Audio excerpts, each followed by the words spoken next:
Mukhang hindi lang ata guys, mga writers ang natawa. Dito nga po guys, sa sinabi ni Vice President and former DepEd Secretary na si Sara Duterte. Alam nyo ba kung ano yung sabi niya? Iwasan daw po ang magsinungaling. What? Galing pa mismo sa bibig niya yun guys, na wag daw pong magsinungaling. Ugaliin daw pong bumase sa katotohanan. Ugaliin daw pong mag-verified ng truth, ng facts. Galing pa mismo yan sa bibig niya. Naku, ano ba naman yan? Parang niloloko tayo ni, ni Sara Duterte. Ang galing mo mang good time. Hindi mo ba nakakalimutan yung statement mo noong March 6, 2019? Ha? Ipapaalala ko lang sa'yo, Inday.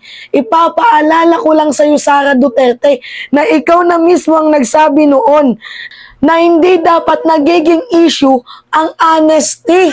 Ito yung sabi niya, guys. Para makuha niyo muna yung context, ha. Ang sabi niya, sinasabi ko sa kanilang lahat, walang isang kandidato dyan na hindi daw nagsisinungaling.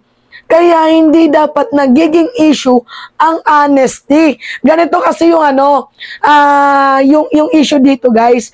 Itong si Sara Duterte, yan, ilagay ko na lang dito ha. Itong si Sara Duterte, hinighlight niya po yung importance ng journalism. At kinote and quote niya pa guys sa mga student na, balak kunin ang journalism course, hinighlight niya yung difference, kinote and quote niya, yung difference ng opinion and assumption. Kaya dapat yung trabaho ng mga journalists is based on facts and truths. Kaya nga sa dulo ng kanyang statement, sabi niya, never assume and don't lie sa inyong mga trabaho. Yan yung sabi ni Sara Duterte. Anyway, basahin lang muna natin yung full speech niya, no? Sabi niya, unang-una, kapag opinion ninyo ang sinusulat ninyo, never assume. Yan po yung sabi ni Sara, no? Never assume anything. Huwag niyong ipaghalo ang assumption at opinion. Magkaibang bagay yun. Tapos pangalawa, never print or post or circulate something that you know is not the truth. Huwag niyong gawing sirain ang buhay ng ibang tao o sirain ang imahe ng iba't ibang organisasyon o mga tao sa alam ninyong hindi naman totoo. Nanggaling pa sa bibig mo. Ang hilig mo mang red tag ng mga teacher, tinatawag mo silang mga CPP. Diba? Tinatawag mo silang mga komunista. Ang hilig mo mang red tag, tapos ngayon nafe-feel mo yung kickback sa'yo, galit na galit ka. Yan yung napapala mo, karma na yan sa'yo. Diba? Anyway, dito ako nabigani sa context niya. Sabi niya, never assume and don't lie sa inyong trabaho. Putang ina, siya na mismo guys nagsabi, oh. Ano sabi niya? Sinasabi ko sa kanilang lahat, walang isang kandidato dyan na hindi nagsisinungaling. So basically, sinungaling ka din kasi kandidato ka. Diba? Kaya hindi dapat nagiging issue ngayon ang honesty. Nanggaling na mismo sa bunganga mo na dapat hindi maging issue ang honesty. Tapos ngayon, galit na galit ka? Na binibigyan ka ng kickback kasi ang nangyayari dito kay Sara Duterte ay talaga nga namang nasisira ang kanyang reputation. Dahil talaga namang masisira ang kanyang reputation, yung ginagawa niya hindi naman akma sa kanyang trabaho. Mantakin mo, ayaw niya na kinikriticize siya, yung kanyang ginagawa, criticize naman. Una na nga po dito, as a Department of Education Secretary, uunahin mo na ipagtanggol ang isang fugitive na hindi nyo naman trabaho. Uunahin mo na pagtanggol ang SMNI na puno ng iba't ibang klaseng kaso, 'di ba? Isang news outlet na mainstream media na puro fake news. As a Vice President naman, uunahin mo ang pakikialam sa iba't ibang issue, pero sa issue ng West Philippine Sea, abay hindi ka makapagsalita, 'di ba? Ang dami mong issue, tapos ngayon na nakaka-receive ka ng criticism, galit na galit ka. Ha? Tama ba yon? Sana hindi ka na lang naging public figure. Hindi ka na lang tumakbo as a public servant. Kasi once na, public servant ka, sikat ka eh. Second to the highest position ka pa naman. 'Di ba? Vice President ka. Ano yung inasahan mo? Laging malinis yung kickback sa'yo? Ha? Gusto mo yung reviews sa'yo laging malinis kahit hindi naman tama yung ginagawa mo? Ganun ba?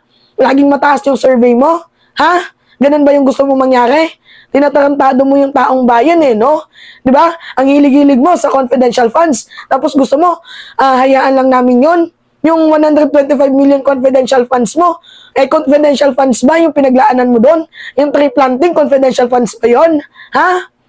Ikaw nanluloko ka talaga, Sara Duterte, no? Sana in-apply mo muna yan sa sarili mo bago mo sinabi sa isang press conference.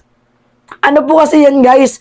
Statement niya yan during National School Press Conference sa NSPC. 'Di ba? Nagsasalita pala itong si Sara Duterte ukol dito sa honesty. Ngayon ko lang nalaman. 'Di ba? Sabi niya, don't lie. Huwag daw magsinungaling sa inyong trabaho. Ikaw mismo sinungaling ka. 'Di ba? Pina-flag ka ng COA. 'Di ba? Ang dami mong kababalagan sa Department of Education.